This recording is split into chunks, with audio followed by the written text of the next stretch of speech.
The rumor mill is buzzing. Canada might build engines for the Saab Gripen fighter jet in Montreal.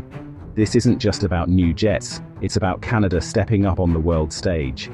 The idea: Canadian-built engines powering not just Canadian jets, but potentially those of other NATO allies. It's a bold move, hinting at a shift away from US dominance in military procurement. The timing is key. Canada faces a tough decision on its next-generation fighter, with political and industrial independence at stake. The Montreal engine rumor feels plausible because it taps into real debates about sovereignty and strategy. This isn't just a fantasy, it's a story rooted in Canada's high-stakes defense dilemma. Canada's plan was straightforward: replace its aging fleet of CF-18 fighter jets with the state-of-the-art American F-35. The goal was to modernize the Air Force and ensure Canada could meet its defense commitments for decades to come. The F-35 promised advanced stealth, cutting-edge sensors, and seamless integration with allied forces. But the F-35, while technologically impressive, comes with a staggering price tag: over $33,000 for every hour it spends in the air. Maintenance, training, and upgrades add even more to the bill, making it one of the most expensive fighter jets ever built. For a country like Canada, with a vast territory and limited defense budget, these costs quickly became a major concern. As the projected costs soared, doubts began to surface in Ottawa. Politicians, military leaders, and taxpayers alike questioned whether the F-35 was truly the best fit. The government started to seriously consider alternatives for the remainder of its fighter fleet, hoping to find a balance between capability and affordability. Enter the Swedish Saab Gripen, a jet that may not match the F-35's stealth, but offers a compelling package. The Gripen is less expensive to buy and operate, highly efficient and packed with smart technology. Its ability to take off from short, rugged runways makes it especially attractive for Canada's challenging geography.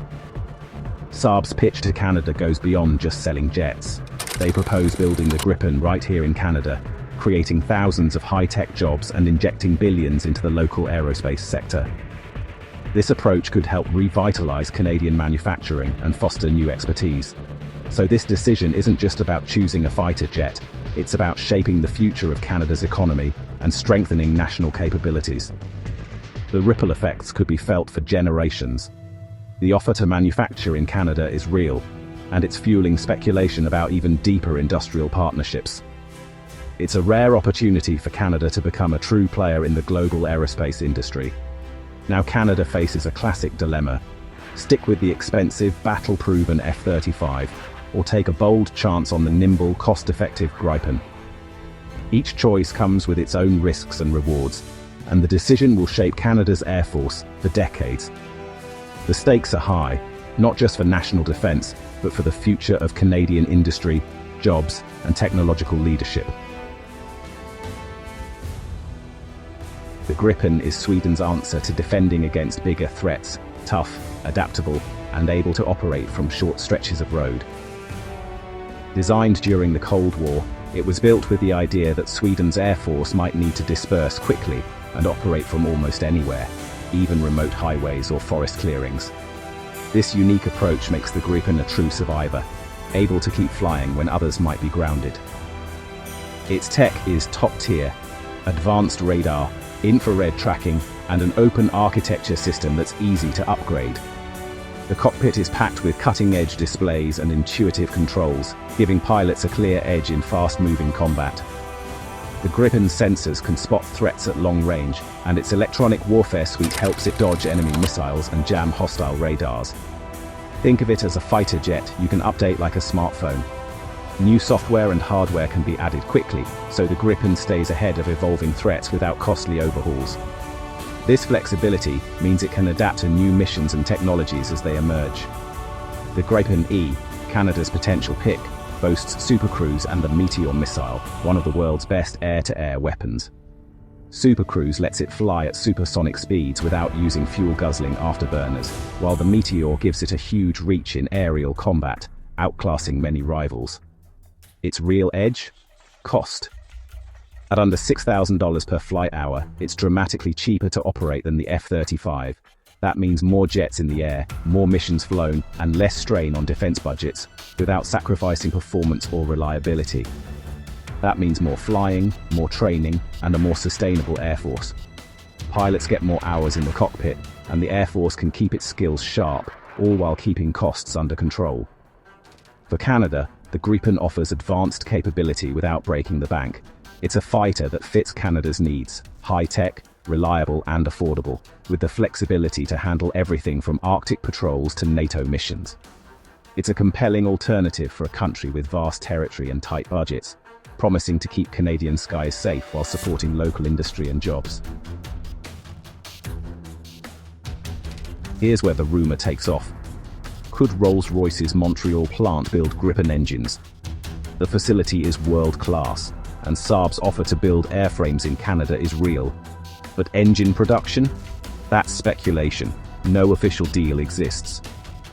Still, if it happened, it would mean a huge tech transfer, high-skilled jobs, and a leap for Canada's aerospace industry.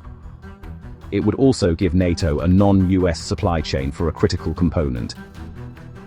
The idea excites analysts because it promises strategic independence and industrial growth. But for now, it's a what-if. A tantalizing scenario, not a confirmed plan. The potential is enormous, but reality hasn't caught up to the rumor. Here's the catch. The Gripen's engine is the American-made GE F414. US export laws mean Washington controls who builds and buys it. Even if Canada builds the rest of the jet, it's still dependent on US approval for engines. Any plan for Rolls-Royce Montreal to build these engines would need unprecedented US and GE cooperation. That's a massive political and industrial hurdle. The rumor is exciting, but the reality is that American control remains a major obstacle. Shifting engine production to Canada would require a seismic policy shift in Washington. For now, true independence is out of reach, unless the US says yes. What's at stake if Canada picks the Gripen over the F-35? Pro. The Gripen is far cheaper to buy and operate, freeing up billions for other priorities. Building it in Canada means jobs, tech transfer, and a stronger aerospace sector. It aligns with the government's push for industrial self-reliance. But there are cons. The F-35 is NATO standard, making joint operations easier. Canada is already invested in the F-35 program, with billions at stake for local companies. The Gripen, while advanced, isn't a stealth jet, meaning less capability in high-threat missions. Critics warn that switching could isolate Canada within NATO and risk existing industrial benefits. The choice is between cost-effective independence and seamless alliance integration. So, is Canada about to take over NATO by building Gripen engines in Montreal? Not quite. The idea of Canada suddenly becoming the driving force behind NATO's air power is more fiction than fact. But it's a rumor that's caught a lot of attention. The engine rumor is an exaggeration, but it highlights real debates about autonomy and alliance dependence. It's true that Canada is looking for ways to strengthen its own aerospace industry, and the conversation around local engine production taps into a broader desire for self-reliance. Canada is seriously considering a shift. Saab's offer to build airframes locally is real and significant. This move could mean more high-tech jobs, investment, and expertise staying within Canada's borders, boosting the country's role in the global aerospace sector. But the American-made engine keeps Canada tied to US supply chains and approval. This dependency means that, even with local assembly, key components and decisions still flow through Washington, limiting Canada's true independence in defense manufacturing. The real story is about Canada seeking more control, not dominance. It's about finding a balance between supporting allies and building up national capabilities, ensuring that Canadian interests are protected in a rapidly changing world. The rumor reflects a desire for NATO to be less reliant on a single supplier.